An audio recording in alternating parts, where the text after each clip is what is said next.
All right, so checking out how the grass is growing. It's definitely all perked up at this point.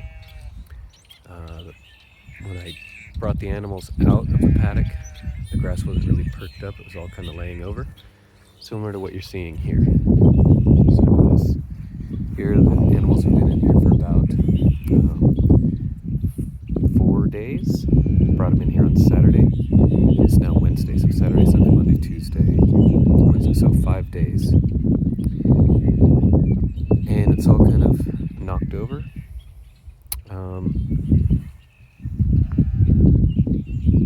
They've kind of trampled on some of it. And when I look out at this area here, I see less of a trampled look. And what they've trimmed off has perked up.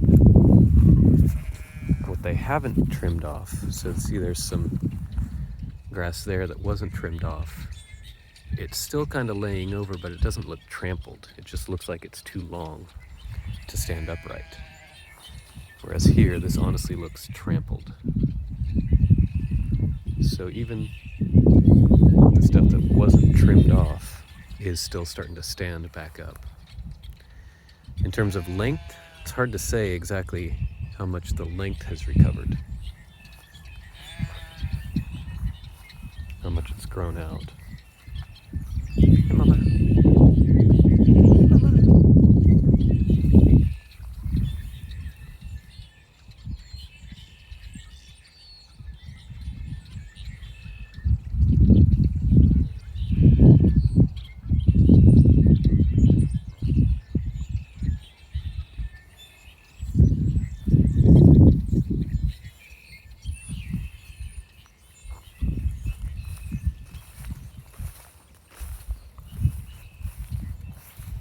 Here's some of the new babies.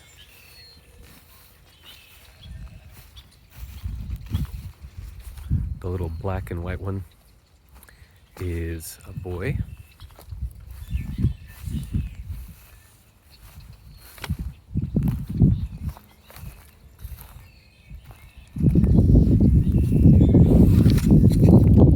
Mama's not letting me get close to that brown one, so I don't know what the little brown and white one is.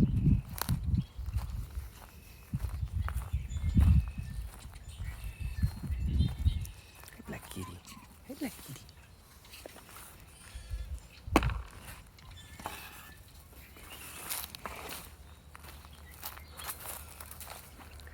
So this is their next paddock. As you can see, the grass is pretty good length, pretty good size. But they do eat it down pretty quickly. Over here, it kind of looked like it does over on this side only 5 days ago. So they've eaten a good amount of it down. It looks like the sheep don't really like the mallow here, that broadleaf plant. It's called a mallow. Looks like they're not too into the mallow, but the goats will eat that. So it kind of gives me some sense that if I bring the sheep through first and then bring the goats through, the goats might knock down the mallow after the sheep have focused on the grass. The alternative might be bringing goats and sheep through together. The sheep might focus on the grass, the goats might focus on the mallow. My original idea was actually to have the sheep eat down the mallow. That would open up the canopy a little bit to get more sunlight down to the lower vegetation. And they're not really eating the mallow much, so I'm not really opening up the canopy, so I'm not really getting all that light penetration. So something to think about. Maybe bring the goats through first and the sheep through second to make sure I'm opening up that canopy.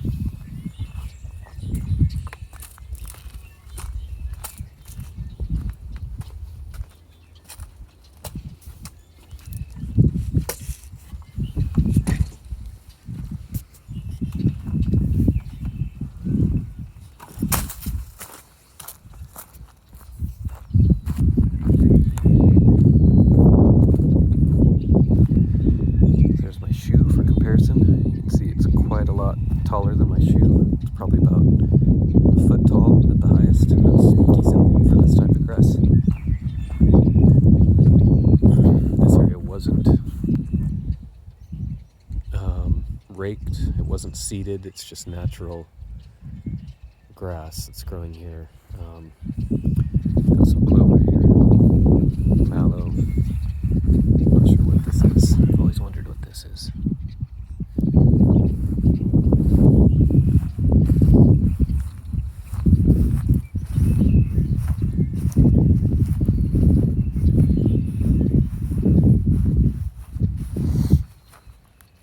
This area was seeded.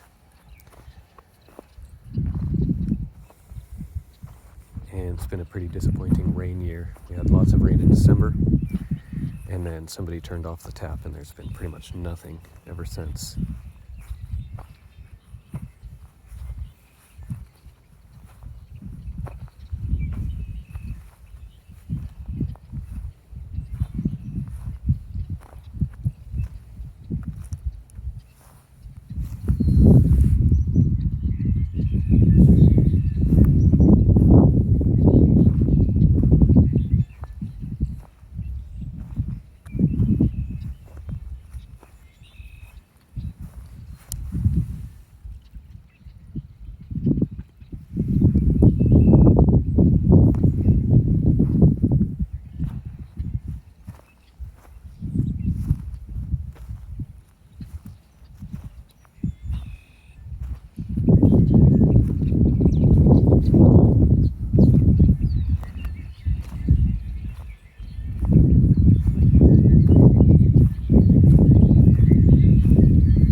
Here's some willow that we planted.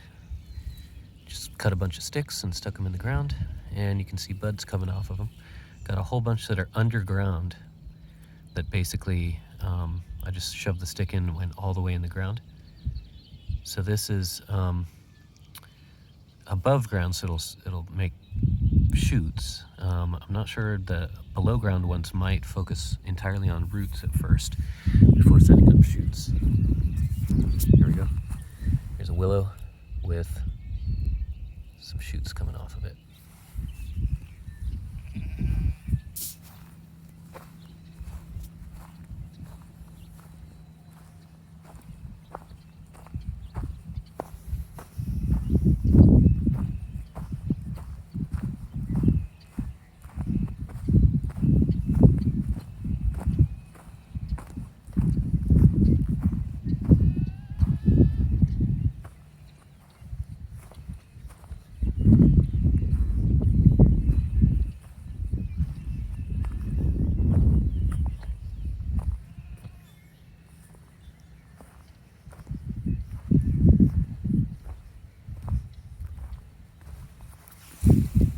Okay, so I think this is rye, perennial rye, Kingston rye.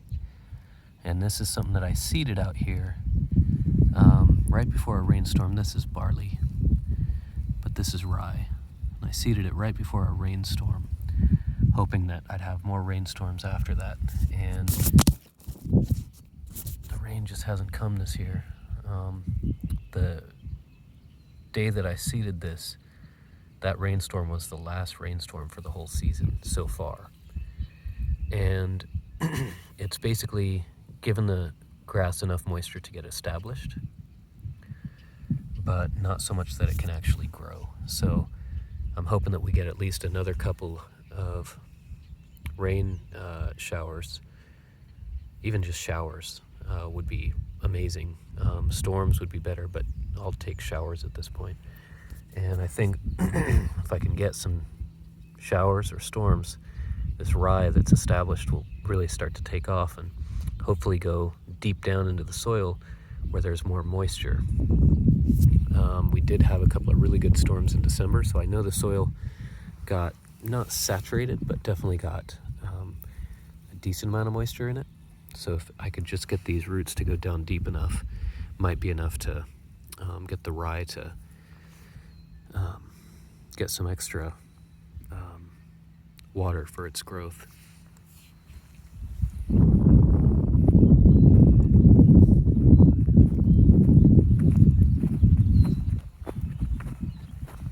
Otherwise I'm going to have to irrigate. So I have been irrigating patches at a time. I just have one single sprinkler that's running, and that'll, get me some growth. But I'd like to have the rain hit it a couple more times and go into that spring season where everything just starts growing like gangbusters. But without the rain, that's just not going to happen.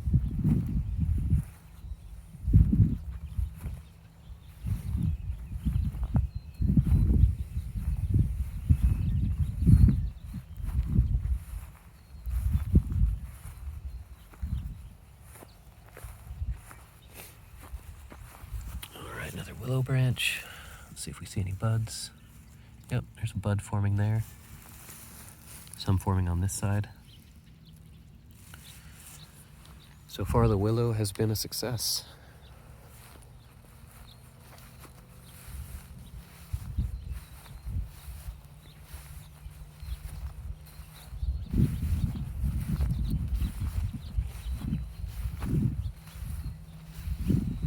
This area here is pretty lush.